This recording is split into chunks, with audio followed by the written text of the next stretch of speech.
ರಾಜ್ಯ ರಾಜಕೀಯದಲ್ಲಿ ಮತ್ತೆ ಹನಿ ಟ್ರ್ಯಾಪ್ ಕೋಲಾಹಲ ಸೃಷ್ಟಿಸಿದೆ. ಸಹಕಾರ ಸಚಿವ ರಾಜಣ್ಣ ಹನಿ ಟ್ರ್ಯಾಪ್ ಆಗಿದ್ದಾರೆ ಅಂತ ವಿಧಾನಸಭೆಯಲ್ಲೇ ಯತ್ನಾಳ್ ಬಾಂಬ್ ಸಿಡಿಸಿದ್ರು. ಮುಂದಿನ ಸಿಎಂ ಆಗಬೇಕು ಅಂದ್ಕೊಂಡಿರೋರಿಂದ ಹನಿ ಟ್ರ್ಯಾಪ್ ನಡೆದಿದೆ. ಹನಿ ಟ್ರ್ಯಾಪ್ ಗ್ಯಾಂಗ್ ವಿರುದ್ಧ ತನಿಖೆ ಮಾಡುವಂತೆ ಆಗ್ರಹಿಸಿದ್ರು.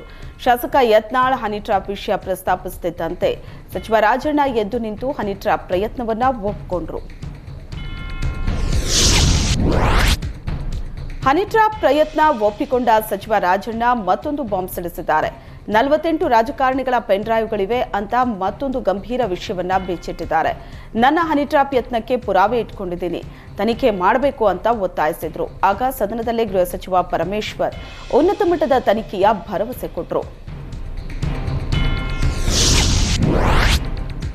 ಸಚಿವ ಕೆಎನ್ ರಾಜಣ್ಣ ಹನಿ ಟ್ರ್ಯಾಪ್ ವಿಚಾರಕ್ಕೆ ಶಾಸಕ ಮುನಿರತ್ನ, ಡಿಸಿಎಂ ಡಿಕೆ ಶಿವಕುಮಾರ್ ರತ್ತ ಬೊಟ್ಟು ಮಾಡಿದ್ದಾರೆ. ಡಿಕೆಶಿ ವಿರುದ್ಧ ನೇರ ಆರೋಪ ಮಾಡಿರೋ ಮುನಿರತ್ನ, ಇದು ಡಿಕೆಶಿ ಹನಿ ಟ್ರ್ಯಾಪ್ ಟೀಮ್ನದ್ದೇ ಕೆಲಸ ಆಗಿದೆ, ಡಿಕೆಶಿಗೆ ಇನ್ನಾದರೂ ಬುದ್ಧಿ ಕಲೀಲಿ, ಹನಿ ಟ್ರ್ಯಾಪ್ ಮಾಡೋದು ಬಿಡ್ಲಿ ಅಂತ ಮುನಿರತ್ನ ಕಿಡಿಕಾರಿದ್ದಾರೆ. ಅಲ್ಲದೆ ತಮ್ಮ ಕೇಸ್ ವಿಚಾರದಲ್ಲಿ ಡಿಕೆಶಿ ಪಾತ್ರ ಇಲ್ಲ ಅಂತ ಅಜ್ಜಯ್ಯನ ಮೇಲೆ ಪ್ರಮಾಣ ಮಾಡಲಿ ಅಂತ ಸವಾಲ್ ಹಾಕಿದ್ರು.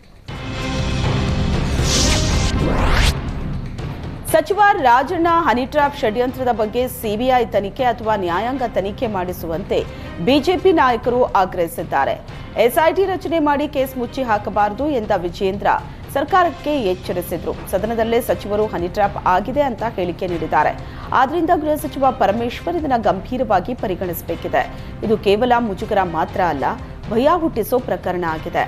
ಸುಮಾರು 48 ಮಂದಿ ಹನಿ ಟ್ರ್ಯಾಪ್ ಆಗಿದೆ ಅನ್ನೋದು ಆತಂಕದ ವಿಷಯವಾಗಿದ್ದು ನಿವೃತ್ತ ನ್ಯಾಯಾಧೀಶರ ನೇತೃತ್ವದಲ್ಲಿ ತನಿಖೆ ನಡೆಸುವಂತೆ ಆಗ್ರಹಿಸಿದ್ದಾರೆ. ಇನ್ನು ವಿಪಕ್ಷ ನಾಯಕ ಆರ್ ಅಶೋಕ್ ಕೂಡ ಜಡ್ಜ್ ನೇತೃತ್ವದಲ್ಲಿ ತನಿಖೆಗೆ ಆಗ್ರಹಿಸಿದ್ರು. ರಾಜಕಾರಣಕ್ಕಾಗಿ ಏನ್ ಬೇಕಾದರೂ ಮಾಡ್ತೀವಿ ಅನ್ನೋದನ್ನ ಸಹಿಸಲಾಗಲ್ಲ. ಸರ್ಕಾರವೇ ಹನಿ ಟ್ರ್ಯಾಪ್ ದಂಧೆಗೆ ಬೆಂಬಲವಾಗಿ ನಿಂತಿದೆಯಾ ಅಂತ ಸುನೀಲ್ ಕುಮಾರ್ ಪ್ರಶ್ನಿಸಿದ್ರು. ಹನಿ ಟ್ರ್ಯಾಪ್ ಪ್ರಕರಣ ವಿಧಾನಸಭೆಯಲ್ಲಿ ಕೋಲಾಹಲ ಸೃಷ್ಟಿಯಾದ ಬಳಿಕ ಕೇಂದ್ರ ಸಚಿವ ಎಚ್ ಡಿ ಕುಮಾರಸ್ವಾಮಿ ಟ್ವೀಟ್ ಮಾಡಿದ್ದಾರೆ. ಉಂಡ ಮನೆಗೆ ಕನ್ನ, ಸ್ವಪಕ್ಷೀಯರಿಗೆ ಗುನ್ನ, ಇದೂ ಒಂದು ಬದುಕೆ ಅಂತ ಪರೋಕ್ಷವಾಗಿ ಒಬ್ಬ ರಾಜಕಾರಣಿಯನ್ನ ಗುರಿಯಾಗಿಸಿ ಟ್ವೀಟ್ ಮಾಡಿದ್ದಾರೆ. ರಾಜಕೀಯ ವಿರೋಧಿಗಳನ್ನ ಹತ್ತಿಕ್ಕಲು ಕ್ರಿಮಿನಲ್ ಕೃತ್ಯಗಳಲ್ಲಿ ತೊಡಗಿರೋ ವಿಷ ಸರ್ಪ ನನ್ನೆಡೆಗೆ ನಾಲಿಗೆ ಚಾಚಿದೆ, ಕ್ರಿಮಿನಲ್ನ ಚಾಳಿಯೇ ಧಮಕಿ ಹಾಕೋದಾಗಿದೆ. ನಾನು ಭೂವತ್ತುವರಿ ಮಾಡಿದ್ದೇನೋ ಇಲ್ಲವೋ ಕಾನೂನು ವ್ಯಾಪ್ತಿಯಲ್ಲಿ ತೀರ್ಮಾನವಾಗುತ್ತೆ.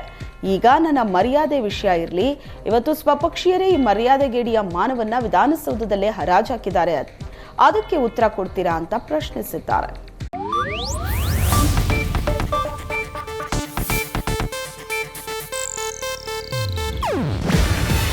ಇದು ಏಷ್ಯಾನೆಟ್ ನ್ಯೂಸ್ ನೆಟ್ವರ್ಕ್ ಪ್ರಸ್ತುತಿ. ನೀವು ನೋಡ್ತಿದ್ದೀರಾ ಏಷ್ಯಾನೆಟ್ ಸುವರ್ಣ ನ್ಯೂಸ್.